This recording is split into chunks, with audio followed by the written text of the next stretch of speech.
Okay, as we enter a whole new day in trade, let's take a look at the forces that are likely to impact our markets this week. Now, if you look at the latest USA futures action, they dipped last night, that's Sunday evening. Dow and S&P 500 futures dipped 0.2% and Nasdaq futures were pretty flat. Now, what's happening this week is that there's going to be stimulus talks and negotiations on as if now the Democrats, Republicans and Trump can't get together and arrive at a suitable stimulus figure. Earlier was proposed 2.2 trillion, now 1.8 trillion, and there's quite a lot of back and forth about that.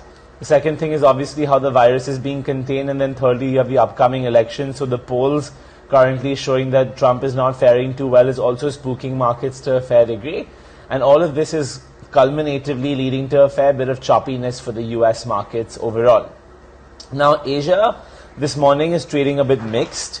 The Chinese yuan is showing some sharp movements and that's impacting sentiment. The Nikkei in Japan is down around 0.45%.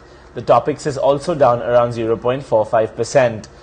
The Kospi is the only area bucking the trend, but let's remember they had a holiday on Friday, so they're actually up by 0.25% as we speak. And then the S&P ASX 200 in Asia, which is the Australian index, benchmark rather, is down 0.11%. Europe last week closed pretty decent, so it'll be interesting to see how it does today. The pan-Euro Stoxx 600 was up 0.6%.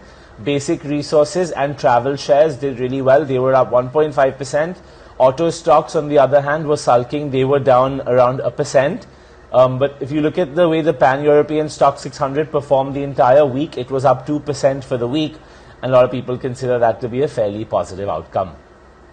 Now, two commodities that we always check on for you, oil and gold, and even these two will be very volatile because they are linked to stimulus. They are also linked to the overall demand sentiment. So this month is going to, overall, the general view is that this month could see a lot of choppiness for all asset classes.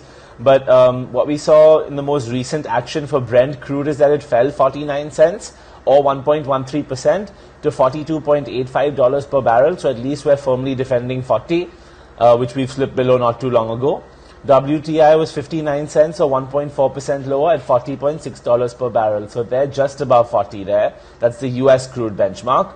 Gold prices rose a meager 1% to $1,911 per ounce in the live market, but at least we're defending 1,900.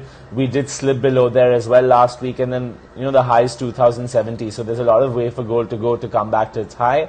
Gold futures were up 1.1% to $1,918 per ounce, indicating a slight uptick from where the live market ended. So it'll be interesting to see how this metal also shapes up during the week.